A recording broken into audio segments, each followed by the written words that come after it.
Hi, my name is Matteo and this is my VR lap at Imola.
Alright, so there was 128.6 and alright, so before starting as usual my breakdown of the lap, I would like to say something first that it's very important to me at least. Today I'm recording this that it's just past midnight, so it's the 1st of May of 2019, so it's been exactly 25 years, because it was 1994, since Ayrton Senna lost his life during that tragic accident here at Imola. Well, not really here because this is a simulation after all, but I don't know if this was Brenton Sparker's idea, which is the guy that did the schedule for season 2, or if it was just some sort of coincidence. But I have to say that it's kind of a nice way to remember Ayrton, and kind of cathartic as well, to run the Formula 3 onto this circuit for his 25th anniversary, I can say. One thing though is I was kind of shocked when I found it out. I did a track tutorial for the Formula Renault 2.0. I guess it was last year, and I drove my car to the place where Ayrton died, and here on iRacing there were flags and flowers marking the point where he died, and there were some other flags on the opposite wall or something like that, and it was very nice and very nice detail. And so I wanted to do the same this year for this track tutorial, but the fact is that the flags are not there anymore, so they got lost somehow in some update that we got, probably for, I don't know, for the day night cycle. Maybe they cleaned up the track or updated some textures, I don't know. So they're not there anymore, so the place is just clean up, empty. So I decided to show you. It's very short, it's just a couple of minutes tops, my driving to the place, which is on YouTube, when I did it in the Formula Renault 2.0. So please stay with me. So we're right now at the Tamburello Turn, right after the straight. This is the variante, the chicane that we got now. But as I was telling you before, In 1994 and before that, this was a whole corner going super fast into this other straight. So you can imagine when Ayrton Senna was taking the corner there, he was right here and he had to take the bend to go inside on the straight here.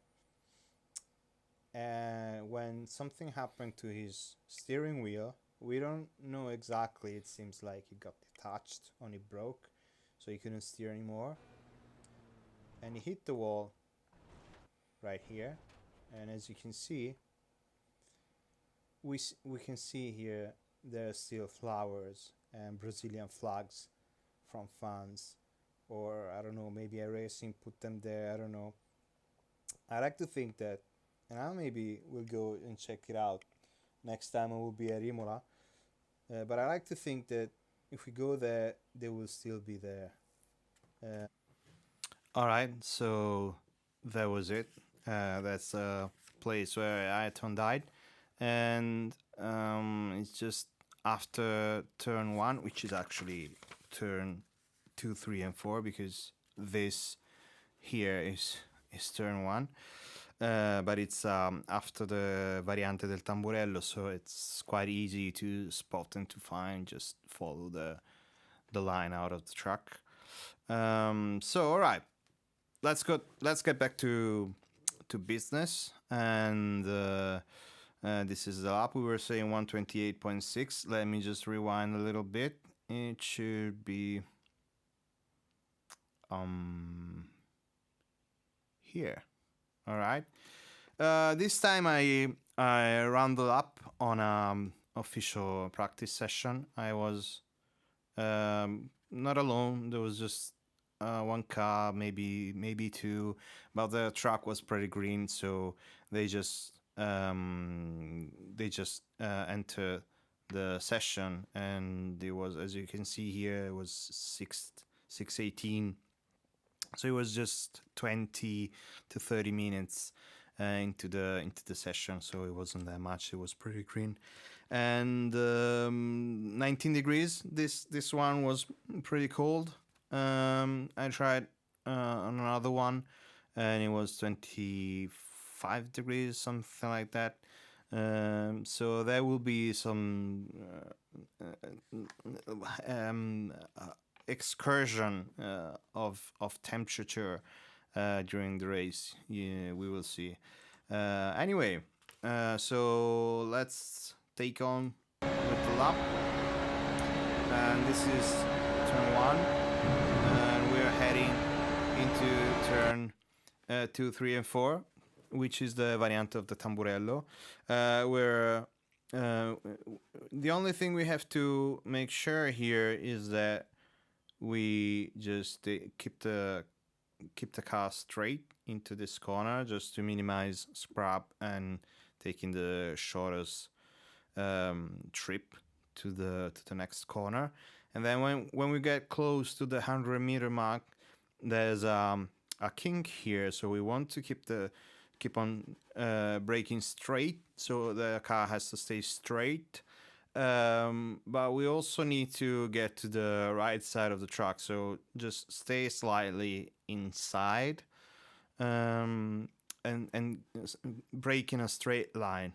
Okay, so I think you can safely brake at a 100-meter mark, but if you really want to be fast and you really want to find the point where the car turns in nicely, you can wait just a little bit. I would say maybe 80-70 meters.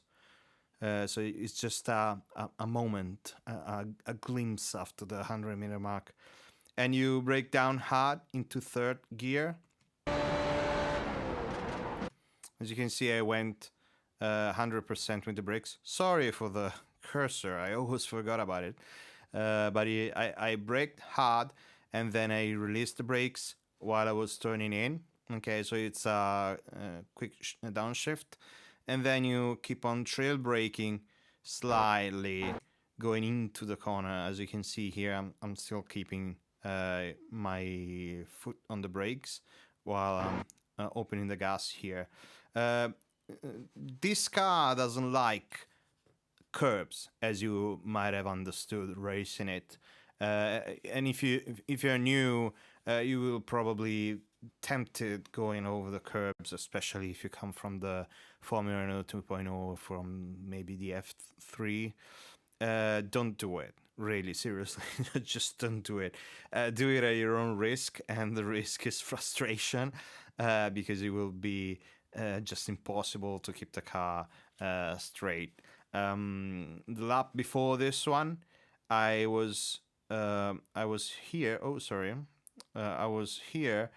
I just slightly touched the inside curb here, and the car just flown away by itself. That's just crazy. I think it's something. It's got something to do with the F duct, which how it is done in this car. I think it's a bit higher than the other Formula cars. So the car has to be planted on the back. It has to be really low for it to work. Otherwise, you won't have. You will suddenly have no downforce on the back. I will post together with the video a link to the setup that I've used.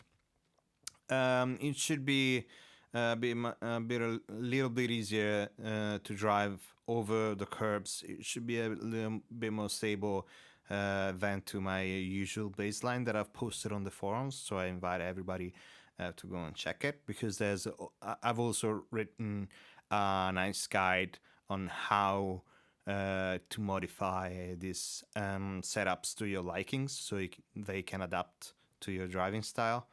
But anyway, this should be a little bit more planted, but it's still risky, especially if you got a heavy car like I have, because I was running on 30, 40, 45 liters, so it has to be 40 something right here, because I had the out lap and a warm up lap for the tires.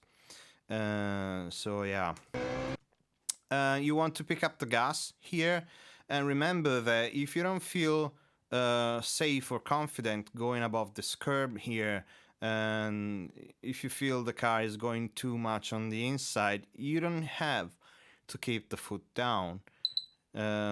This is an old trick that I used on the Formula Renault 2.0. If you're going over the curbs, just release the throttle slightly so you won't lose the car. This is very important. So as soon as you're down from the curb, you can start squeezing the throttle again and going back to 100%. You can keep the left and going slightly towards the center. There's plenty of space here, and usually you wouldn't need to go even any wider, but we got the problem here that the AstroTurf and this car, they don't really connect together that well.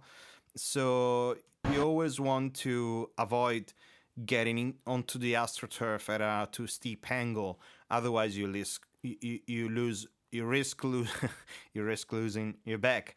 So just try to get onto the AstroTurf as straight as possible. So don't put too much input when you're doing that. And we're heading onto what number was that? 5 and 6. Yeah, turn 5 and 6. This is the Variante Villeneuve by Gilles Villeneuve, of course, not his son. That's Jacques. This turn here has actually two lines, at least I've discovered. Kind of made it up, a new line, because the usual one would have you braking slightly, or maybe not braking at all in this car, just lifting up and going down one gear, downshifting one gear, so into fifth. So you're heading into this corner more slowly, so that you can keep the car more on the left, and then start accelerating and cutting on the right, so that you can accelerate in earlier. But I think I found out this thing here. I might be completely wrong, so you're not forced, of course, to do that. You can use the standard line, if especially if you feel that is safer for you. But anyway, I found out that you can just throw the car in. You see, I'm still accelerating through this point here, and then I just start decelerating. I wouldn't call this braking because it's really the feeling of the foot on the pedal is light. It's very light. I think my input starts here where I can feel the spring of the pedal coming into action. So it's very light, super light, and I'm starting decelerating.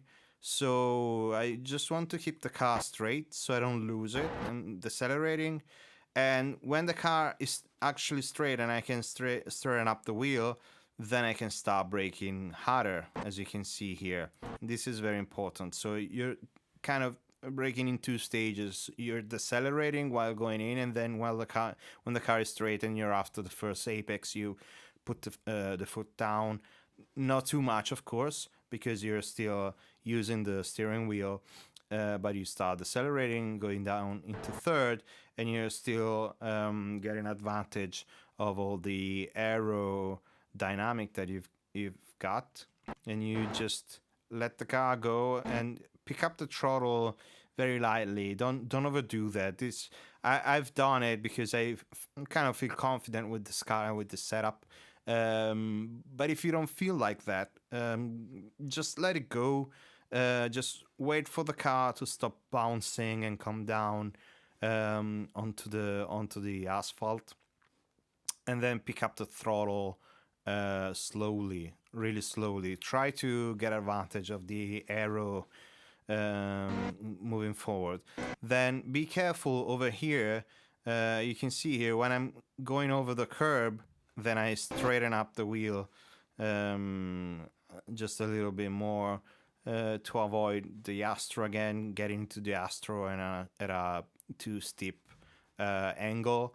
And then I felt that in this particular moment, with this track condition and with this setup, I could plant my foot down. That's absolutely out of feeling with the car. So if you don't feel that connection, just try to stay out of here. Maybe try to avoid the curb completely. Otherwise, get on top of it, but try accelerating just when the car is straight. Or otherwise, just try to grow a feel for it and see if you can do it. Otherwise, don't plant the foot. You can just keep it at 75% and wait to come down from the curb. Okay, now we got the 50-meter mark going into turn 7, which is the Tosa. And this is kind of easy turn. You can, of course, take it wrong and create yourself a big problem here. And remember, this is a very common overtaking spot here. So if somebody is going to attack you, they will do it here for sure. If it wasn't on the straight with the DRS. But just keep the 50-meter mark or this service road here. You can start braking just slightly later than here, so you can take delayed apex. But of course, if there's a car behind you, you will also want to defend it. So probably you will want to start braking, and while you're braking, moving down onto the inside if the car is behind you and you want to shut the door, of course. So you can do that and close the door going inside. Otherwise, you can go straight and then take a later apex like I think I did. So I'm braking after the 50-meter marks down into second. The turn here is slightly cambered, so probably you don't need to get too much down on the inside. I think I found a slightly better sector, micro sector actually here when I went slightly wider, so I didn't get on the curb, even because they will just slightly a slightly bit unsettle your car. So you can go wider, take advantage of the cumbering of the corner, and you can pick up the gas again from the apex. Just be careful, because look where your hands are. They're 90 degrees and you're trying to basically do a donut in this position. So be patient. Just use the throttle to keep the engine up, so when you're picking it up again for real that time, it won't be like at 0 RPM. So keep it up, and then as you open up your arms, you can open up the gas. Okay, this is really iRacing 101. It's in one of their video tutorials with the Skippy at Lime Rock and stuff like that. But anyway, you can use this AstroTurf, but be careful, because this is treacherous. It's really insidious. I found myself with this car, and even with the GT cars, if I'm not wrong, spinning out uncontrollably here because the AstroTurf stabbed me on the back. So if you're doing a quali lap, yeah, I would go for it. If you're on a race, I would be careful about this. Maybe don't open as much as I'm doing here, and try to keep your hand as straight as possible. Okay, we're moving down to the Piratella actually, which is turn 8. It's this one, and you can, with this car, you can take it at a ludicrous speed, for real. Forget the 50-meter max. You're braking basically at 30, maybe 25 meters. It's a quick double downshift into fourth. I've seen that you can take it in fifth gear, but at least with my setup, then you will be short with the engine, so you will have a very slow exit. So at that point, just go down into fourth. And sorry, here I got some problems with iRacing because it's getting micro stuttering.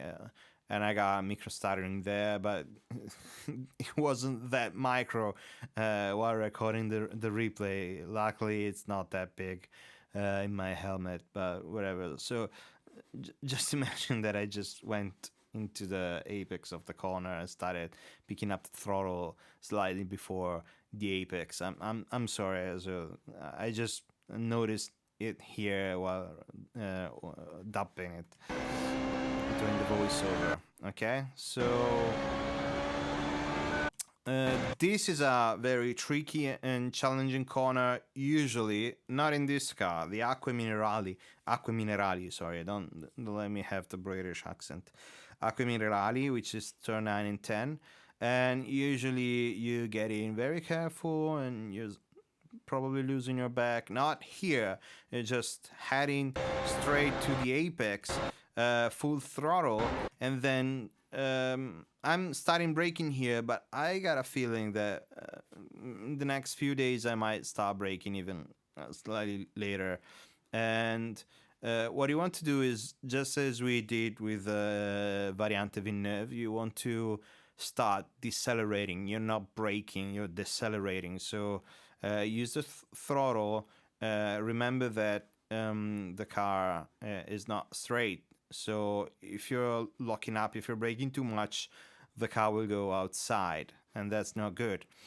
You start braking, decelerating, and then when you're into this position here, and this is very important because you have to use the whole truck at your disposal, then you start braking. You're basically putting the foot on the pedal, pushing it, and then waiting, and then when now you're straight, then you push it harder so the car is straight and it can stop. And use the whole wide of the truck, but don't use the grass, of course, otherwise you will lose the car and you will finish up somewhere here.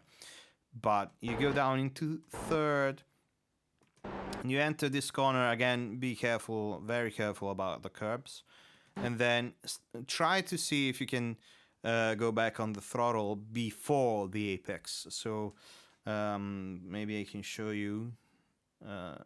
You see, I'm releasing the brakes here, I'm still trail braking, and then I'm picking up the gas here. So before the curb, before the apex, you